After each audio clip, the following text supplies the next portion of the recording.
Yo, yo, yo. What's cracking? Good people. If you're going to be lit up, Mel, and Troy going to be lit up, I got to be lit up. You know. A little something, a little something. You know how that go. Welcome to the cave. I'm excited. You ought to be. You ought to be. You got your famo in here. You ought to be. Yeah, man. Mm-hmm. Everybody's doing good? Everybody's good. We're going to ask all the gentlemen on the screen right here to share this to your Facebook pages right away. Go on to Indie TV. Look for the broadcast. It should be up now, and just share it to your Facebook page if you can. We're doing all we can to increase viewership, and you all sharing it to your page would be a great thing. So, our first show after the Christmas holiday. Good to see you guys. You guys are a gift in my life. So I ain't gonna be mushy about it, but I dig y'all. Y'all real cool. I'm glad I get to be associated with y'all. But let's get some introductions going, man. I'm gonna save Dave for second before we get to the three knuckleheads as Mel describes us. But Troy, why don't you introduce yourself first for anybody that doesn't know who you are, how you came to the show, how you came to be on the show, and give us a little bit of background on you. You on mute. You're on mute, bro. There you go. I'm sure it sounded good, whatever you were saying. We just we got you. Can you hear me Yes, now? sir. Are you better? All right, perfect. My name is Troy Bly. I'm actually a good friend of Mel's. I'm the writer and producer of the film Duke Got Next. Some people might know I just recently, I'm also the manager of 19-0 undefeated boxer Charles Duke Tanner, who was just granted clemency by President Trump. And I'm also the CEO of Black Cannabis Brand, one of the few Black-owned cannabis brands in the country. Oh, nice. Hey, man, we're glad to have you. Thank you. I know they were talking about some film stuff you got going on, and I'm always curious about that because of course, we got the resident thespian in the house and Mel Rob, but I got a nephew who just graduated from DePaul University and graduated with a degree in film study, and he's, applying to grad schools now to get in and doing short films and all that kind of stuff. So definitely want to swing back around and talk to you some more about that. Dave! What's going on, man? Oh, I see you no, I ain't gonna start because it'll get personal with me. I was gonna say I see you the better looking of the two, but it'll be. Well, he not there. Maybe he don't hear me. Oh, I heard you though. I heard you. Let's get it. Hey, Dave, he'll dog walk me all night. And I'm aware. I've seen the show before. Yeah, it'll be personal. Like that's why I got better credit than you, and that's why I'm taller than you, and that's why I got newer shoes than you. But hey, man, I know that you're Mel's brother. Tell us a little bit about yourself, man. We don't need to hear the horror stories about what it was growing up with him as a sibling just yet. But tell us a little bit about yourself. Well, I'll be brief. Just like y'all, I'm getting lit up too, just in a different way. So cheers to everybody. Absolutely. There. Also had to represent with the Bel Air Athletics to back you up a little bit, Shawn, from last week. I know you had some. See that? Ran into a rough patch with the Will Smith. I appreciate that. I appreciate that, Dave, and I stand on it. You mean the fourth greatest rapper ever, Will Smith? Yeah, all good, man. But yeah, man, grew up, born and raised in Chicago with Mel, man. So we've had a lot of great times together. I can definitely credit him for a lot of good things going on in my life. But yeah, this would be the latest in that, being able to join you guys and just, chop it up with the fellas, man, get a little masculinity, be around the wife all the time. So it's nice to mix it up with the bros, you know what I mean? Yeah, man, I get it all day long. Man, that's pretty much it, man. Just work with in the money industry, man. So banking, finance, all that kind of stuff. But just out here trying to get it like everybody else, man. So happy to be here. Hey, man, well, as with Troy, man, we honored and grateful and glad that you are with us, man. Looking forward to a fun show with you, man. Thank you. Mel, since we taking the baton from your brother, why don't we fire it up with you, good brother, and let you introduce. I mean, the world knows who you are, but just for shits and giggles, tell them who you are. Right. What's up, cave dwellers? Our loyal watchers every single week. I love each and every one of you, and there's absolutely nothing you can do about it. We got a lot of people watching already, so thank you for that. And yes, ladies and gentlemen, for those of you that are watching, if you could please share this to your timeline again. Let people know that we are in the building. My name is Mel Roberson. I am now a 6-time Amazon bestselling author, recurring as Detective James Cullen on Chicago PD. I'm an actor, author, speaker, professional development speaker. I'm a VP with Legal Shield as well, serial entrepreneur, lover of life, and the most important thing is I get to raise those two. As a matter of fact, the princess of the cave might duck her head in before the show is over. She's out there on her MacBook watching a movie or something, and I just made her food. So my youngest daughter is in town for the holidays, and she's here with me this weekend. So yep, that's it. That's all. And I'm ready to dive in after y'all introduce yourselves. I'm sure it was a good holiday, man. You got a chance to spend it with your prized possession, your precious cargo. I dig that. I was with my family on yesterday. So Glenn, Memphis Bleak, Glenn. Tell us a little bit about yourself. I like that. Glenn Murray. First, happy holidays to everybody, and thank you for joining. We've got almost 50 people on the screen right now, so excited about that. Your post-holiday, keeping you warm, snuggle up, grab a blanket, take a long, slow sip of Man Cave tonight. Anyway, I'm a co-producer on the show. I have a company called 220 Holdings, which includes 220 Publishing, Wine Crawl, 220 Media. Just recently, a best-selling book with Mr. Roberson called Faith, Failure, Success, which is still doing well. I'm very proud of that. And actually, we'll be announcing volume 2 of that very soon, too. So happy to be here. And welcome, gentlemen, to our new members. Shit. What? I had to find out with everybody else about volume 2. Oh, no. This is a whole different group of people now. So. Okay, cool. Right, that's funny. I am Shawn Mason. I am fortunate enough to be the host of Live from the Cave for the last 4 some odd weeks. I do a few things here and there, do a little singing, do a little blogging. I'm a professional photographer, but lately my most fun gig has been hanging out with these cats on the weekend and enjoying the guests that we bring in, man, and sharing with the world that we are as versatile and different as any other, not only gender, but social status that the world has to offer, man. Black men are very complex. Belief systems are very diverse. And that's what I really enjoy about being a part of the show, man, is that, we all still brothers. And I mean brothers, BRUTHAS, but we don't always see things through the same lens. I'm a photographer, catch that.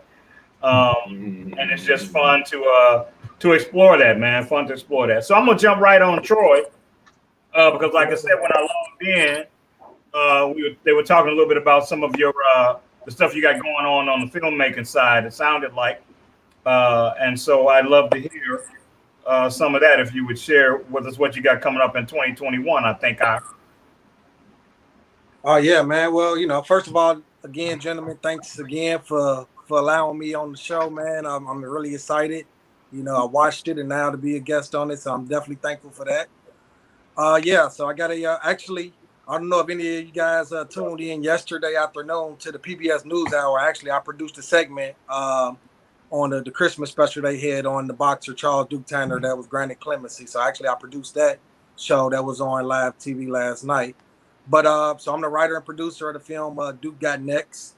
It's going to be a biopic that we'll be filming in 2021, and it actually should be on all streaming platforms in 2021 as well.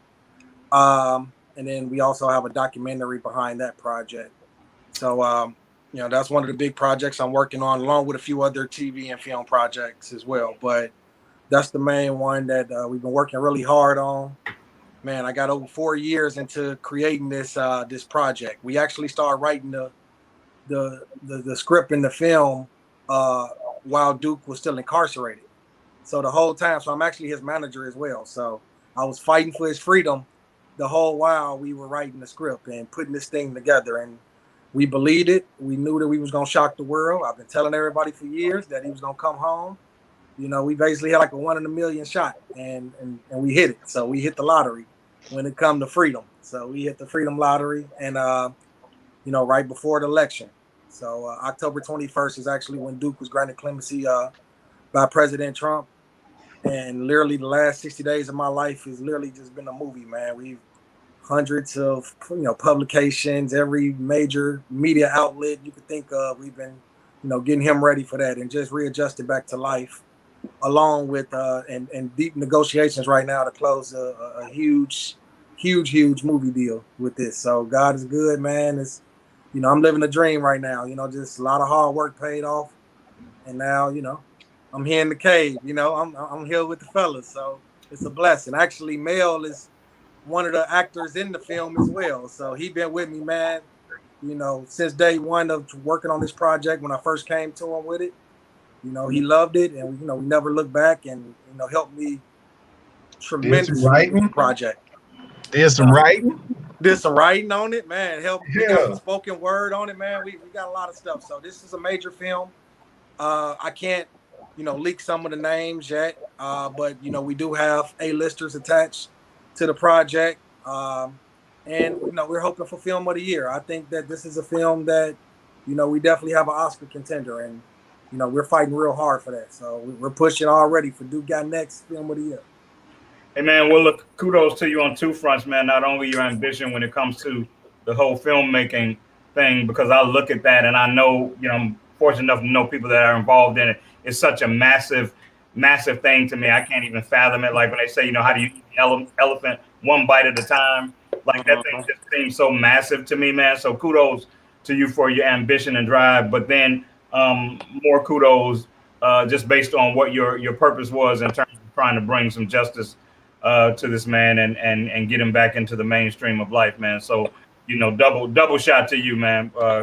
Appreciate the respect of work. Absolutely. And one last thing too is Champ is returning back to the ring September 4th in our hometown of Gary, Indiana, at the Railcat Stadium.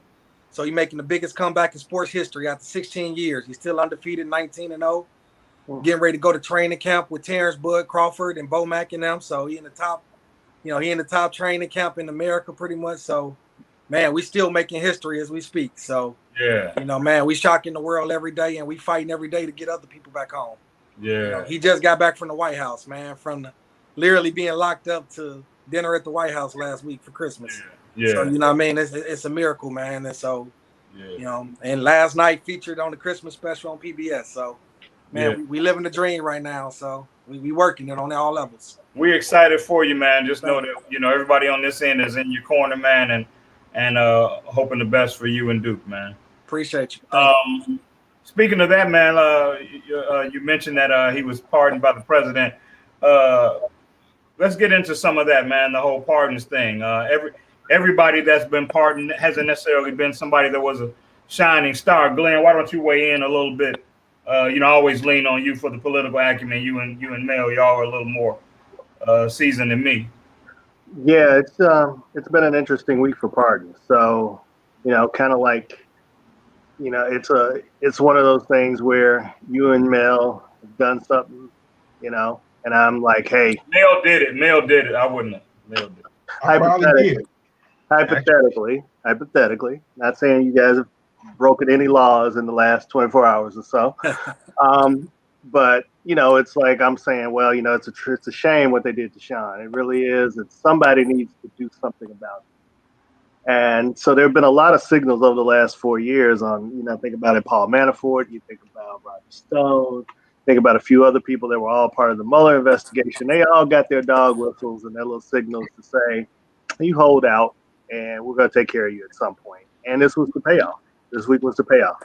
You know, and every president has a few pardons that they do that people question. I got a feeling there's going to be a lot more that are questioned by this president than others. The Blackwater ones, for one. And there were a few people that were truly guilty. They got pardons earlier in his term. Joe Arpaio, who was found guilty. Michael Flynn found guilty. Roger Stone found guilty. Paul Manafort serving time. All guilty, and most of them were like lying to the FBI, lying to feds, lying on the grand jury. So we're talking about real crime, white collar but real crime, and they all got pardoned.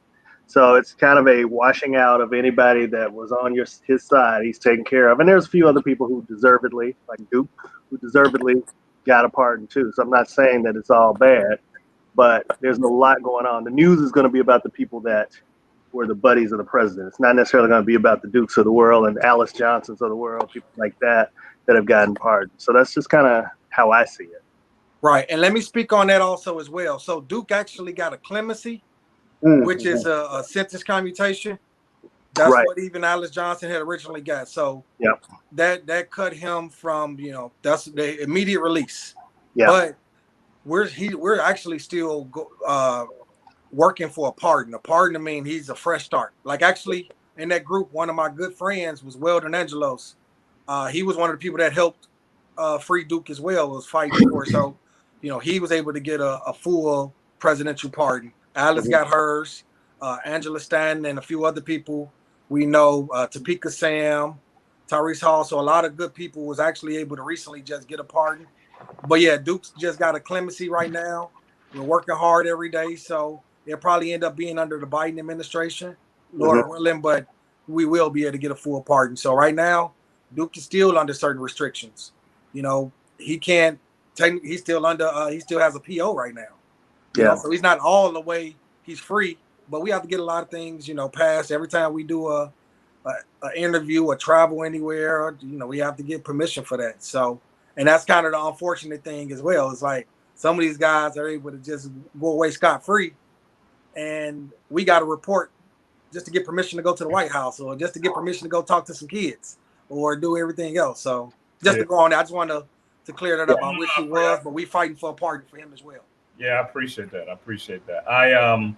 One thing I've learned is to be, be okay with what you know and what you don't know. And even though I have, lawyers in my family and all that kind of stuff, I've never been my political acumen has never been that high. It's higher than it's been, prior when Obama became president. Of course, it's just natural that your eyes are open a little bit wider. You pay more attention to things. But I don't claim to have the highest political acumen. So I check in every week and let Mel and Glenn tell me what I should be thinking. More so Glenn than me. I'm the rebel of the group. Yeah, so. True that. Yeah, I mean, the thing is that the Justice Department, or Justice period, is just not always going to get things right. So from time to time, you're going to have people who were innocent who get charged, go to jail or whatever. So it's good to be able to have the power to right those wrongs when you can. You'll also have some situations where people were overcharged. So you might get 20-something years when maybe you should have got 5. Or we look at all the people, black people who were selling weed and, obviously now you can be a millionaire, a billionaire off of it, but they're still in jail based on it. So you have this pardon power, which is a good thing because it's an opportunity for somebody to be able to right those wrongs. The challenge with Trump is usually those pardons are supposed to be for situations to right wrongs, but he's just kind of like, you know what, this is my ride or die. He held me down. Yep. Got him. So he's keeping it real in the way that the rappers rap about. But right, I'm gonna take care of my people, right? Oh yeah, he's straight mob boss on this. Yeah, straight mob. What he's supposed to do with that power, and that's why a lot of people had challenges with him, even getting close to the White House. You just don't want people with that type of power who don't have just kind of a baseline of some kind of ethics about them that'll do things a certain kind of way. So. Absolutely. Now, in line with that, Dave, do we know where we are with, the push to have people that are incarcerated on weed charges, to have their sentences reexamined, or is there? I know that there was, a legitimate effort to try to get those things looked at since now, we have legal weed. But Do we have an actual address in terms of where we are with having those things looked at? Is it state by state? How is it? Yeah, so my understanding is that it's still ongoing. I mean, Glenn knows any more than I do, but that it's a fight that's ongoing. And I mean, I kind of feel like, just to kind of take a step back a little bit and broaden the perspective, but everything that we've done this year as far as the Black Lives Matter movement and just the whole social reckoning and social awakening, people are starting to see things ain't always been right. You know, for some people, it's just like, well, why didn't you do this? It's like now they kind of get it. So I think that's key, because when it's just Black people fighting for it, you know, you can only do so much. But now that you're starting to get people from the other side of the aisle, you know, seeing the same things too, then I think we can get a little bit of movement. So as far as I know, it's still a fight, but I think we're probably in the best position that we've ever been, just because so many people's eyes have been opened up to all the, you know, injustices and things that we've been going through. Right, and they're working on that. That's something I know for sure that they are working on, and I know a lot of different organizations. I know my buddy Weldon with Mission Green. I know Amy with Can Do Clemency. It's a lot of different people, but they're pushing towards that to try to get everything, you know. You change the laws now, let these people home that was serving those life sentences for marijuana. That's even Duke is pushing for that as well. Like, okay, you addressed it. We all know that there was a mistake as far as over sentencing these people. Now make the laws retroactive and let these people go home. You know, a lot of people still serving life for cannabis. And I think they really should, man, because the culture, and I think that a lot of times, man, and when I say they, I mean not us, don't keep their ear to the ground enough to know culturally what our issues are with things like that. You know what I'm saying? Like, they don't care enough about what we think and feel to know what our addresses are when it comes to those kinds of things. And so, you know, I would think, man, that you would understand that dilemma, you know, because at the end of the day, we always see them, and I'm just going to say that because it's the cave, as being okay with it if we can make some money off of it. You know, so now it's almost like, okay, you were going to jail because our hand wasn't in that pocket of that money that was being made. So now we've created a vehicle where that can happen, and our hand is in that money now. So we're gonna make that legal. And that's the whole culture of it, and that's how we see that culture. And it seems like if they were aware of what our sensitivities were, they might move a little differently. They might not, but they might move a little differently. Well, we pushing the needle because, you know, one thing is, I talk about this all the time on panels. You know, I own the company, a Black cannabis brand, with Black-owned company. And I don't know if you gentlemen know, but Blacks only make up 1% of the cannabis industry, like ownership. I'm talking about real ownership, not white people put some money behind the Black face. I'm talking about real life Black funded, you know, Black things. So I'm talking about that all the time on these panels. And I say it's a shame that, you know, these guys get to make millions, but my people locked up, you know, and that's a shame. And then they got a competitive advantage. I mean, you got 99% to 1. You know, they was able to get in and early, then get these. They had the millions of dollars. They switched from corporate America and pooled their millions together and came and jumped into the cannabis industry, where we couldn't get the licenses because we didn't have, you know, 250,000, or we didn't have millions of dollars to open up these businesses like them. So they're still doing it, and I'm fighting against that every day. Like, okay, we need to move that needle. How come you got a 99% advantage over us? Yeah, you know. And then they make it so hard because if you are a felon or different things like that, a lot of these people can't get in the industry. I got people I want to hire right now. I can't even hire them on the cannabis side because they are a felon. You know what I mean? But, you know, this guy gets to go, you know, make millions. And, you know, it's just unfair. So it's real big on a lot of issues. And they don't understand what our issues are with the whole trust, because that's what it is. It's a trust thing. It's just like, you know, I see a lot of social media movement of people of color that are taking the vaccine, and I'm cool with that. That is your decision to take the vaccine or not take the vaccine. But what I find fascinating is how much of white America doesn't know why Black people have an issue with the vaccine. I guess they don't know about mind-boggling and all other stuff, right? They don't know about that, You know, because they are so disconnected from our history, and part of it is because they don't they don't care enough about it to be interested in it. But I would bet that only 10% of the people you know that aren't of color know about the Tuskegee experiments. exactly, Maybe 10%. That's being generous. That's real Yeah, generous, bro. Yeah. I know. So I just find that fascinating, man, that at this stage of the game, as long as I've been on this planet, you still have, because we've always had to be double jointed. We got a code switch. We gotta know how to play both sides. That's how we came up. You know what I'm saying? There's gonna be some times when you gotta know how to play the game on that side. Yeah. When you're at home, you play the game like you at home. They've never had that pressure. Yeah. And so that's such a luxury for them, and so they're so disconnected from our what's passionate for us. What means something for us. And I once told this story when I worked at a hospital some years back. Man, I would go, and this was way back when you didn't have direct deposit. You had to come into the hospital to get your check. And man, I would enter on one end of the hospital, and where I had to pick the checkup was on the opposite end of the hospital. And I would walk in my street clothes. I was a security officer for the hospital, so I was always in uniform.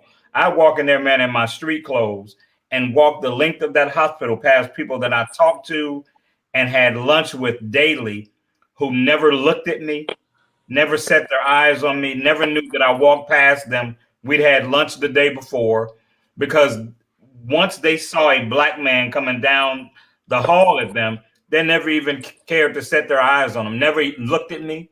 And I would just watch them walk right by me.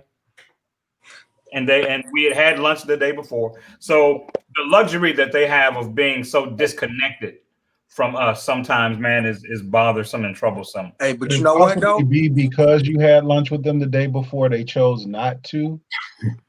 No. He's trying to cut you. He had to cut you. I'm bleeding every night at 10 o'clock on Saturday. I had to go stitch my wounds up from Mel. You can't go like 5 minutes without getting Mel going out trying to cut you. Right. Hey man, Dave, I know you watch the show, so you probably know this. And Troy, I don't know if you've seen the show, but the hour goes by fast, and I don't want to. We're already halfway done, believe it or not. I'm gonna take a station break before we jump into the next one. I'm gonna say, I want to send a shout out to my family who made my Christmas really awesome yesterday. I gave them a list of about 5 or 6 things.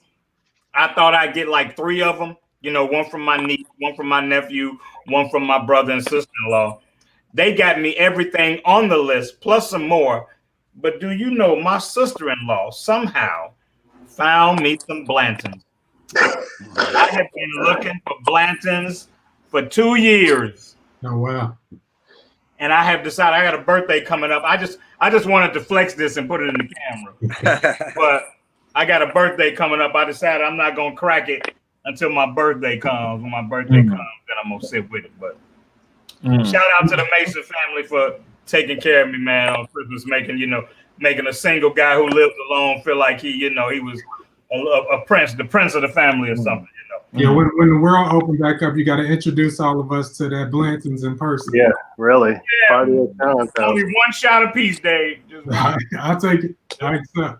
Hey man, let's switch gears real quick, man. I had this is something. Yeah, you just saved Glenn. Let's switch gears. Mel's still mad about his Christmas present. Just let him get it out. Let's just start. Wow. I got mine, Mel. I don't want to start no. Everybody got theirs but me. It's fine. Jump on a Twitter rant. My imaginary Christmas present. Your imaginary Christmas. Right. The only reason I trust it is because of K Rose. So I trust that it's probably. But really, if it was left up to Glenn, really. So anyway, let's switch gears. Let's go ahead, Mr. Mason. Switch gears, sir. You don't trust me to pick champagne, really? All right, Mel. We're gonna switch gears, and I'm gonna start with Dave. Dave, you mentioned being married, correct? That is correct. How long you been married, brother? 2 years now. 2 years. 2 years. Congrats, man. You're still relatively a newlywed, so congrats, man. I want to ask you a question, and then I want to go around the room with it. By the way, my sister-in-law is dope. Let me just say that publicly. She's amazing. She is amazing for him, and she's an amazing human being. But go ahead. Well, I appreciate you saying that, but I mean, his presence already says to me that you're gonna have to be dope to land him. So I figured that she was a dope lady. I figured that. Dave, tell me what being emotionally available means to you in regard to your marriage or relationship. Have you been asked that before? Has it ever been introduced to you? Not necessarily, but I mean, it makes me think about the marriage me versus the pre-marriage me, or even the pre-relationship me. So I spent a number of years single, and I mean, to be perfectly honest, that emotional unavailability was probably the thing that was like my greatest tool to be able to stay single, because that's what I wanted. So yeah, just kind of setting certain boundaries and just handling situations a certain way. But yeah, I mean, I was very honest. So for anybody who dealt with me would have been able to see that and know it, or if they would have asked me, I would have told them. Yeah. But that's something that you need to be able to identify early enough on.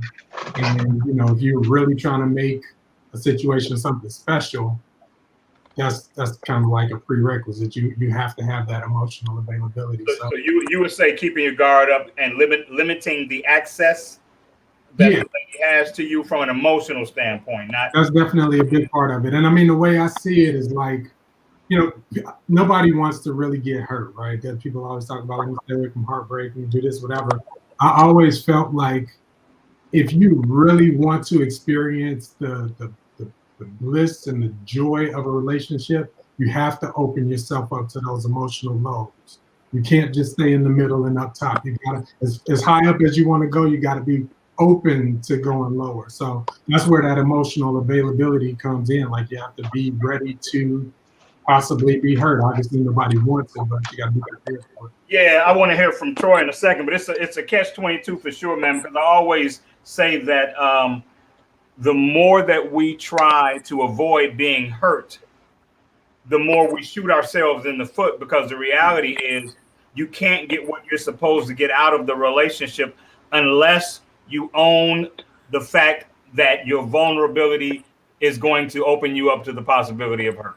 Oh, yeah. As long as you are protecting yourself to any degree, then you're not maximizing the potential of your relationship. So it's a bit of a lottery. You know what I'm saying? And you have to decide whether or not you're going to be willing to take that hit for what you're trying to accomplish. And I've said before, for me, the problem is as I get older, every time I get knocked down, it takes a little longer for me to get back to ground zero and be willing to try to ride that horse again. You know, it's like my wound. Hey, Troy, my wounds don't heal as fast. You know what I'm saying? Understand. Yeah, so Troy, give me your insight on what you feel emotional availability is in terms of when a woman, because you see that all the time from women. I want a man who has this, that. He's got to be emotionally available. Right. And, you know, I think I might bring a little bit of different point of view. Just from because I think with this also, I kind of have to tie it into career-wise also. I think that means a lot. Okay, for instance, okay, you're a successful businessman or you're a successful producer, whatever it is. So sometimes, a lot of times we choose our career sometime over our emotions.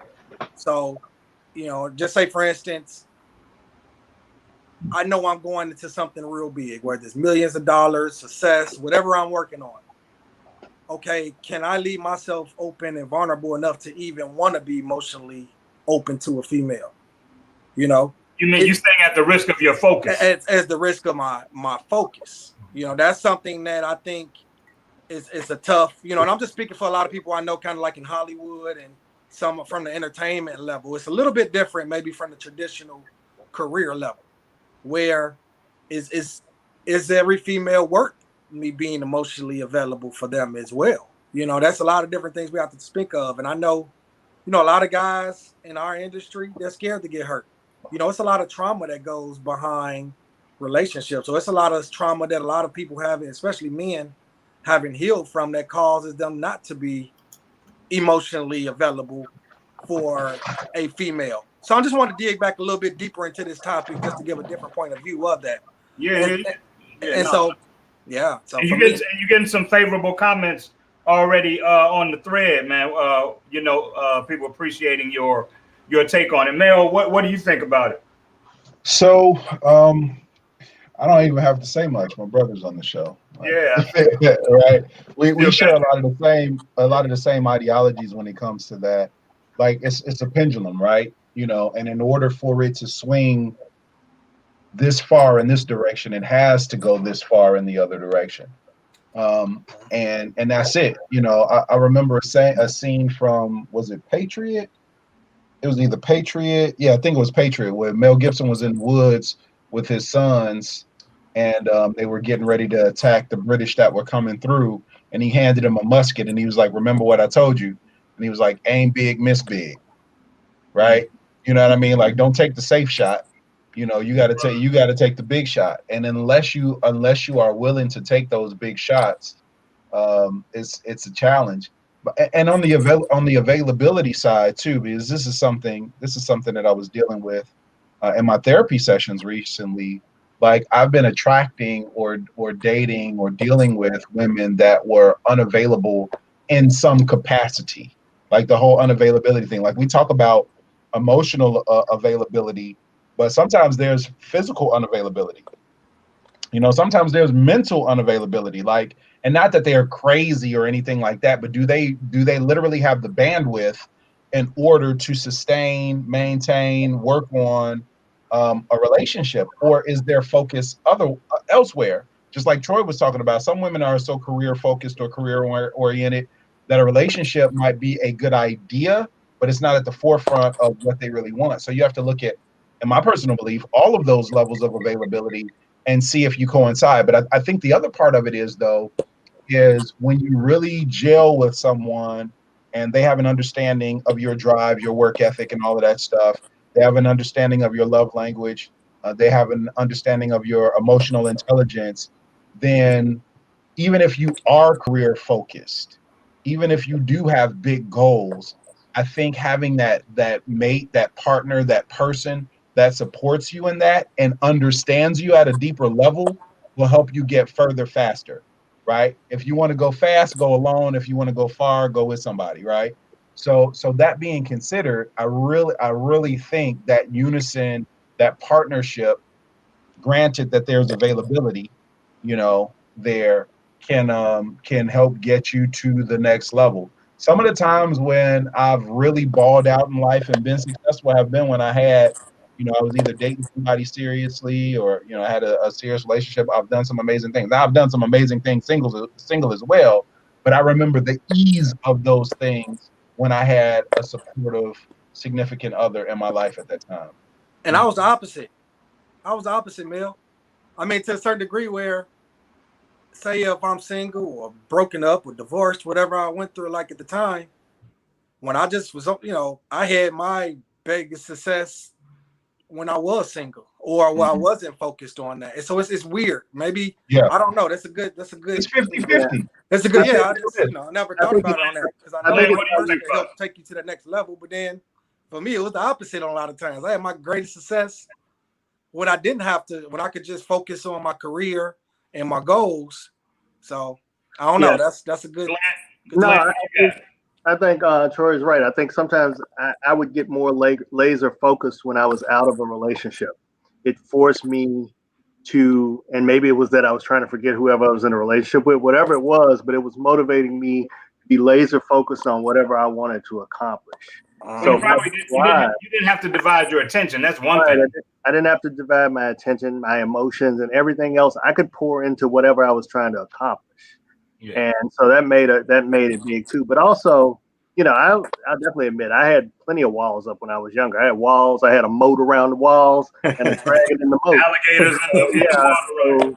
So you were going to have to really climb some walls to get to me. But it was more because I think in my subconscious, I needed to be at a certain place. And I think we had this conversation maybe about 3 weeks ago where we talked about, wanting to be at a certain place to be ready for that someone, whoever that someone was. That placeholder was there for her, but I needed to feel like I had accomplished a certain level of things before I was ready to say, okay, this is who I am and this is it. Now, things change that along the way because life happens and you experience some loss of friends, of loved ones and things like that. And that changes your opinion of where your emotional availability is and how you open up and how you share. Because then you start to realize how short life is and how important it is to have some balance in your life and have somebody that has your back and have somebody that loves you and have somebody that you can actually turn the computer off and they'll be like, okay, it's okay.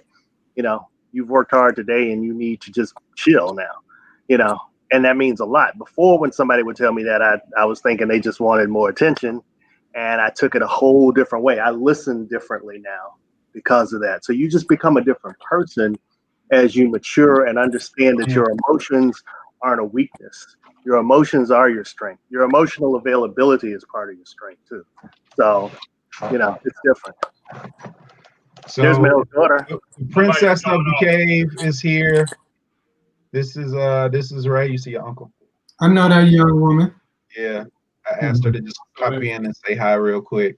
She's We out. hear so much about you. We're so proud of you, and we're rooting for you, and know that you are going to be amazing in everything that you do, like you have up to this point. So we're glad to get a chance to say hello to you.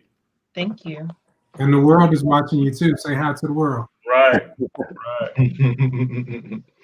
So She's two things for me. A little bit different than Troy says. I really believe, man, and even though it's not my personal story, and I've had my own challenges with relationships, but I really believe in my heart, even though it's not something that I've been able to accomplish. I believe in my heart that the man that has the right woman in his corner, or vice versa, the woman who has the right man in their corner, I think there is nothing that you can't do when you have the right mate pushing you. And I think, in my mind, Troy, just different than you, I think that what you can do with the right mate will always exceed what you can do by yourself. That's just because the right mate won't compete with you, the commitment that you have to give that thing, you know what I'm saying? And they will be about championing your vision and your dream. And then humanity and you will always make sure that you're grateful for that support. So they won't ever feel like they're in the abyss, because you're going to turn around and do the, hey, baby, thank yous, for having my back kind of thing. The other thing that I think is interesting, man, is that we're so programmed from a gender standpoint, is that I look back over my dating past, man, and I realize that I have encountered women that were emotionally unavailable. But the reality is, I see that as such a posture that is set in the lap of men, that I never really think about women being guilty, if guilty is, the appropriate word, being guilty of that. But I look back over the last few years of my dating, and I realized, oh man, this person here was actually just emotionally unavailable. When you have people that are ghosting you, or you call them, they call you back 3 days later, because they don't want to make the room for what the commitment requires. They don't want to make the room for what the relationship requires. And in my mind, that is definitely equivalent to not being emotionally available. You don't want to carry the weight of what this means, so you keep yourself outside of it. And so I just find it interesting, man, that as a man, I never really thought about a woman being emotionally unavailable. But I realize now in retrospect that I've actually even experienced it. But it's communicated in a different way. It's communicated as a trigger. It's something in my past that happened that shuts me off. Well, I mean, it's still the same definition. They get the out always. They get the out, but yeah, I just hadn't labeled it. Yeah, it's semantics. It's how they explain it versus what it really is. Mm-hmm. Well, I think it's a lot of emotionally available people, because all I saw yesterday was damn matching pajamas all day long. There is no more plaid for tablecloths. You know how they had to play. I saw tablecloths on everybody's legs. There's whoever sold pajamas this past Christmas made a grip. And I saw some big dudes in pajamas. That was a lot of material. So I'm sure that's extra. I saw some really big brothers in just plaid pajamas and hoodie and stuff. And I'm gonna tell you, them red and black ones sold out. Yeah, the red and black plaid. Yeah, that's gone. Everybody Paul Bunyan has no more shirts because Neither does the dude on the brawny paper towels either. There's some pissed off lumberjacks in Alaska somewhere now because they don't have any more plaid. They ran out of plaid for Christmas. Shout out to my man. Relationship flexed on us yesterday, bro. Yeah, my man KB and his family. Shout out to my man K Bizzle because they had on white and black plaid. I was like, okay, switch it up. I appreciate it. They was fancy with it, you know. But let me ask you guys this on that same token: Has any woman ever accused you of being emotionally unavailable? It wasn't an accusation. She was right. Why I can't deal with you because you're emotionally unavailable. Oh, do you want the list or what? You want like a list of them, or you want just the best one, Glenn? The best one, Oh, they all were original. It's quite a few. That was my MO for a long time, probably, admittedly. Right. I won't even confirm or deny that one. I'm just going to confirm it.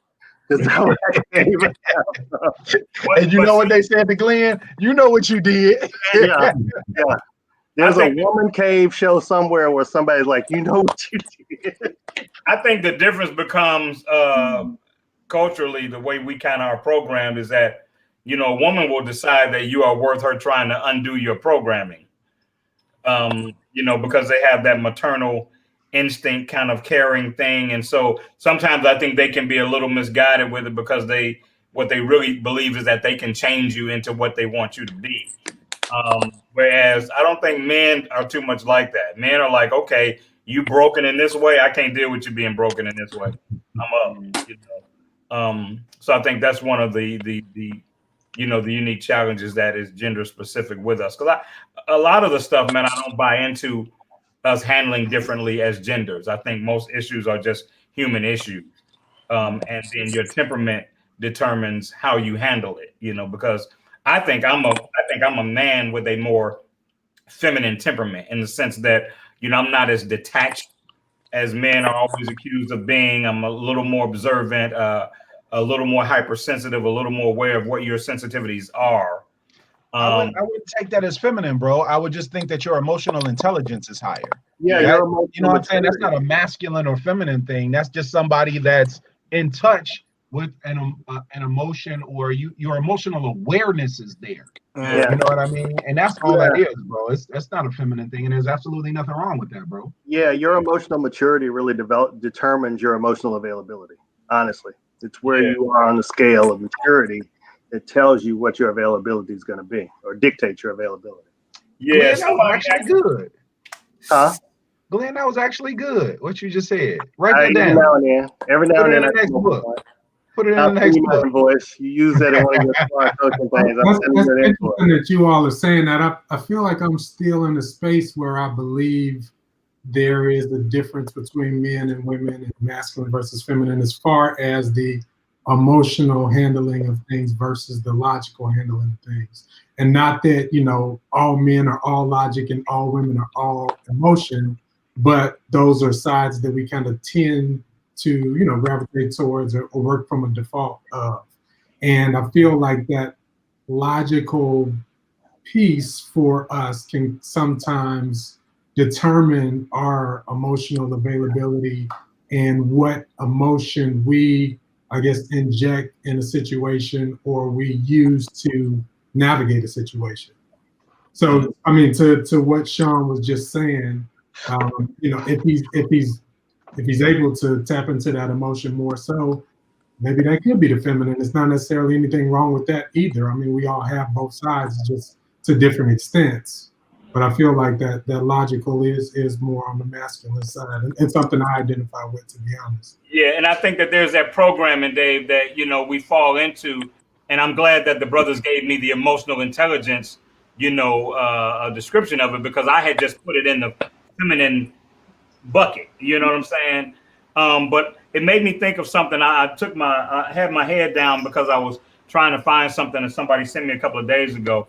And a friend of mine sent me a meme or quote, and the author of it is a guy named Jason Rosario, and I think he's just an ambiguous dude out here in social media. But what he says is, "Dear men, sometimes all we have to say is that hurt my feelings." And it was a lady posing this to me, And my answer to her was, she said, you know, what are your thoughts? I said, true sometimes, yes, but depending on who you are dealing with, you may be perceived as weak or soft. I stand by it being risky for men to bear that emotion. The other person has to be vetted first. And that's because women are really quick to say they want your emotional side and they want access to your emotional side. But at the same time, a lot of women, it will skew their vision of your masculinity when they see it. And so it's like you're asking me for something that you're going to then judge me for, you know, or see me as less than if I give you. And so for me, if I ever give somebody that access, I have vetted them in a way that says I trust you with my most vulnerable spaces, and that takes some time. You better, or you're gonna turn into a meme. They gonna meme you on it like for real. Hey, Troy, they gonna have me crying with Michael Jordan. Crying Shawn. Yeah, man. So it's you're gonna end up in that group chat. You know, they gonna put you in that group chat. That's the group chat. They gonna put you in the group chat. And I was just having this conversation with somebody though, man. A young lady I was seeing or whatever, and she was just like, you know, you're more emotional than any man I've ever dealt with, you know, because I have no problems expressing it. I have no problems crying, you know, when I'm happy, when I'm sad, whatever. Like I just don't care. And it's like, this is me. You gonna deal with it or not? You know what I'm saying? And she's like, you're just emotional. And she mentioned it a few times. And I'm like, is it a problem? Right, because you keep mentioning it's a problem. It's just different. And I was like, well, you keep mentioning it like it's a problem. Anytime a woman mentions something more than twice, it's a problem. Yeah. Is that a rule? I think there are a lot of women that ask for stuff that the idea of it sounds good. You know, it's like somebody wanting, and I'm not likening a heart or a relationship to a car, but it's like somebody who's idolized a Corvette all their lives and said they wanted a Corvette, but never considered the horsepower. And then they go and win the lottery and get a Corvette, and the first time they take it out, they crash that motherfucker because they wanted it and they romanced it and they had the ideals of it, but they never took the time to think about what managing that horsepower was going to require of them. And I think also, you know, not taking up even for the ladies, but you got to look at what they might have been taught. You know, they might be raising their sons as, you know, be tough or be, you know, you never know about their upbringing too. So if their upbringings to only think about a man supposed to be tough, don't cry, don't do this, don't do that. Well, how are they supposed to look at a man? So when they see that, it's not that they, you know, just a bad person, but they probably just they never even had that conversation. I always tell people, man, be careful forcing your rules, and your expectations and your policies into that space, because the person that you're interacting with has the same rules and policies on their end. And while you're trying to enforce yours, they're trying to validate and enforce theirs. Yeah. And guess what? None of them mean nothing most of the time. They're just stuff that you were taught as a template, you know, to guide you through this thing. And I think I've told the story about how, you know, I was taught as a young man, you know, you go through the trouble of opening the door for a lady and she don't lean over and pop, you know, I'm an old dude, so, you know, they had to lean over and unlock. If she don't lean over and unlock that door for you, then don't take her out again. But as I got older, I realized that she could be a great girl who was never taught that it's really polite to lean over and unlock that door if a man cares enough to put you in the car. So I gotta be easy on her, because at the end of the day, that don't mean she's not a great woman. Don't mean she's not a great mate. You know, because she didn't lean over and open the door, I'm not going to take her out again. Like, really? Right. Yeah, we gotta unlearn a lot of stuff, man. It's a lot of things on both sides. I think it's important. I know that's been the key to me, is I had to unlearn a lot of stuff that I grew up, you know, thinking was cool, that's not cool, and then had to relearn again on new things. So, you know, don't beat the women up too bad on it. I think they just don't maybe understand, you know, and that's why that, you know, that right man, that mature man, that man that's a leader gonna be able to sit her down and say, hey, you know, this is how I feel. You know, how were you raised? You know, and so I think if you learn each other, I think that's the big key. And then I think a lot of that vulnerability would open up. And, yeah, it's a conversation, and that's what we don't. We do more judging than we do talking. Dave, you were about to jump in and say something? Oh, I sorry. was just gonna ask how old is that car that she still got to lean over and open it. I was thinking that too. I'm like, you still popping the little bit.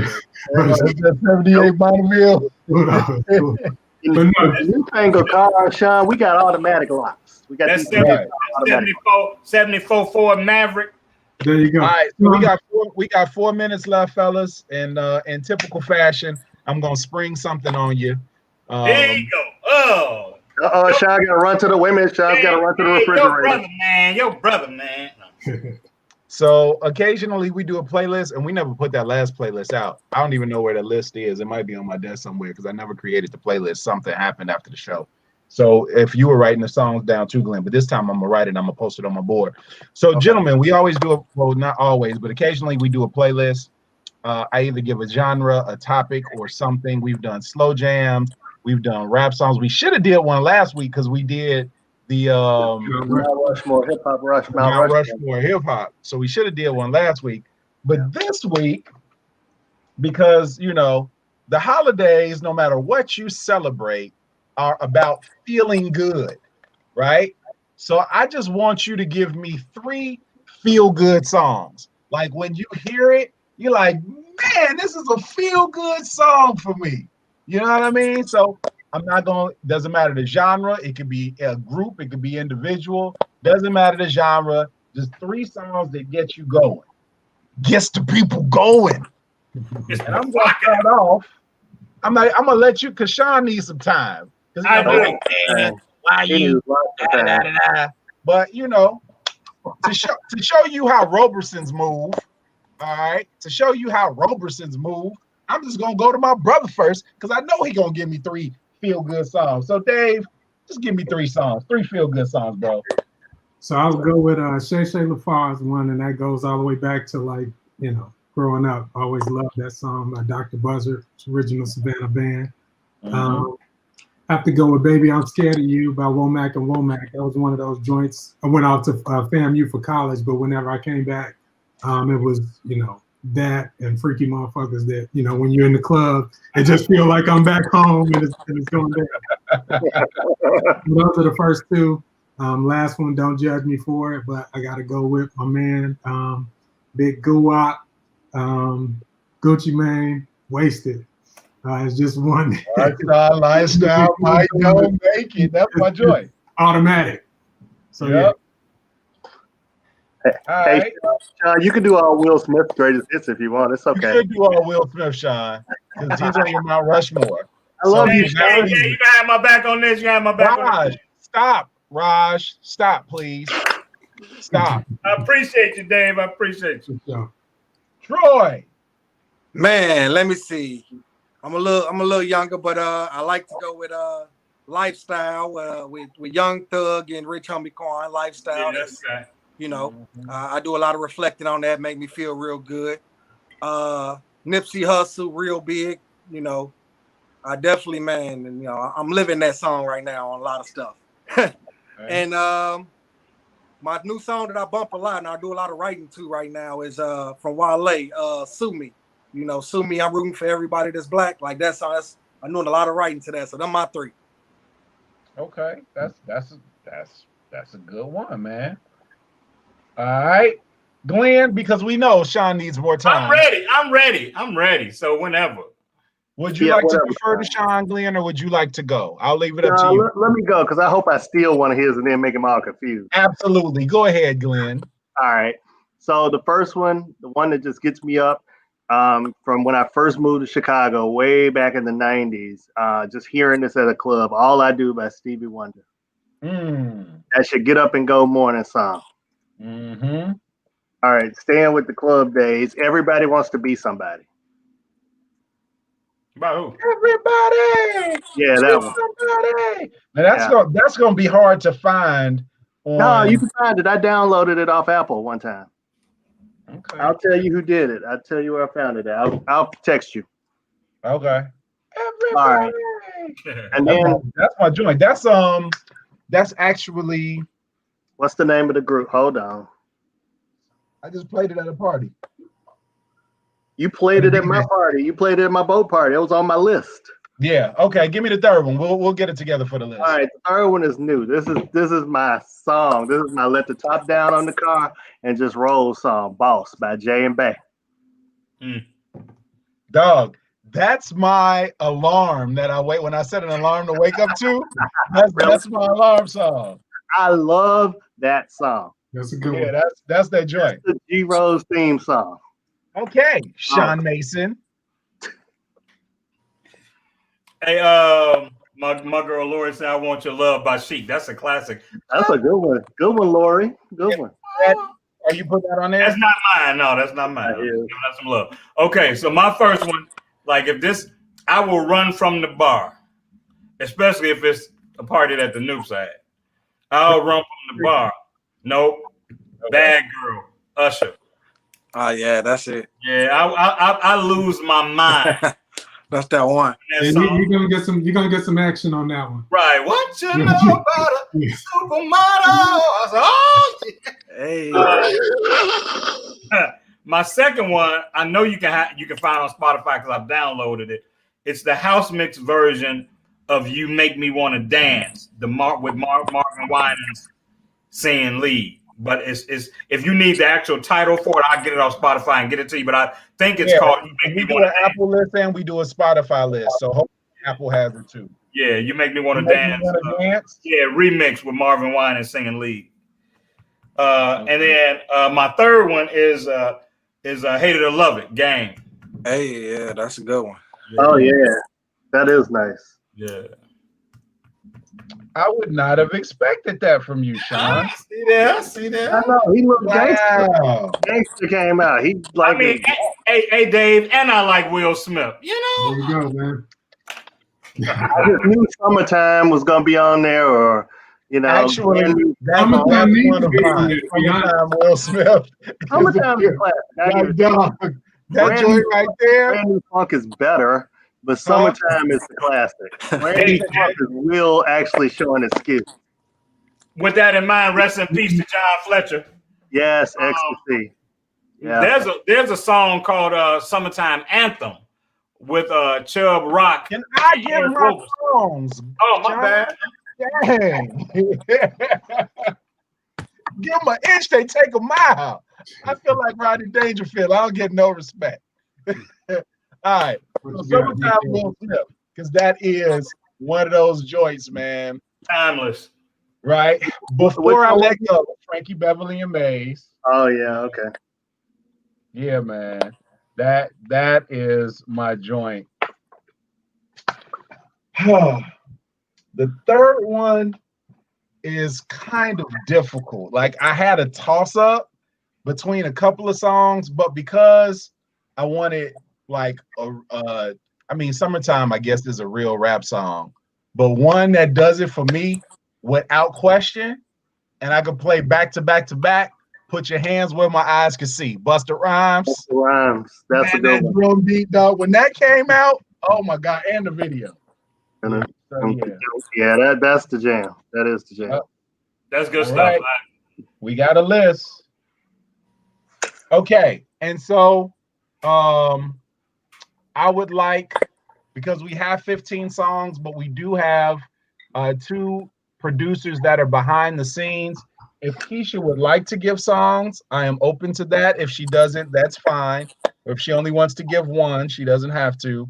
But if K Rose or Raj has anything, then anything from them? Going once? Raj say he's good. Raj like, y'all 5 minutes over. Whatever. Right. Hey, Dave, what you drinking before we get out of here? What you drinking? What is that? Chicago special, old fashioned. It's my Man, drink. I like your brother. Man. Of course. He's a Roberson. Anything from Keisha? Are we good? Oh, Keisha said "Lovely One." She By just who? sent by Michael Jackson, the Jacksons. I mean, "Lovely One." Lovely one. The Jacksons? Yeah, you don't remember that? Maybe if I heard it. Yeah. Yeah. You'll know it if you heard it. It's But Troy from Gary, so he probably got it. Man, Right. Hey man, y'all been awesome, man. I can't say it enough, man. I always love when guys come in can just fall into the flow of the conversation, man, and just rock with us, man. And I enjoyed you both, man. Certainly a pleasure to meet Mel's family, and to know that you've been watching the show and having my back on Will Smith. I certainly appreciate that. Troy, man, we really proud of you, man, and all you're doing. Thank you so much. Yeah, we're gonna keep our ears to the pavement, man. Listen to what's going on with Duke and what you're doing, man. Right.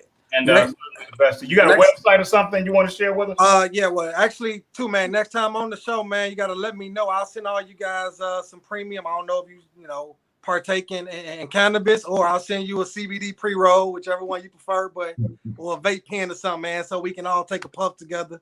I don't drink, so but I take. We all lived through 2021. I'll take a puff with you, man, and we have fun. We do damn near anything. But you got a website on everything? You got a website, anything? You can find me everything on Troy Bly on social media. So I'm pretty much anything Troy Bly. Send me a friend request, follow me, hit me up. And then my company is Black Cannabis Brand, and the film is Duke Got Next. So that'll be out in all theaters. Thank you so much, guys. I appreciate everything. Yeah, man. Thank you. Hey, man. Hope to see both of you guys back on the show sometime soon, man. And I'll be happy, man. Yeah, man. You guys were awesome, and so I want to thank 220 Communications. 220. I haven't thanked them in so long. G Rose Productions, 220 Communications, Keisha Raj, NDTV, all the good people that are behind us and this show, man. And we'll catch you guys next week, man. It's been a good time. Peace. Camped out at home for COVID? Join us, NDTV, where you will see the talk shows, movies, drama, action, and comedy. Be the first and see it first. Sign up now for free at NDTV.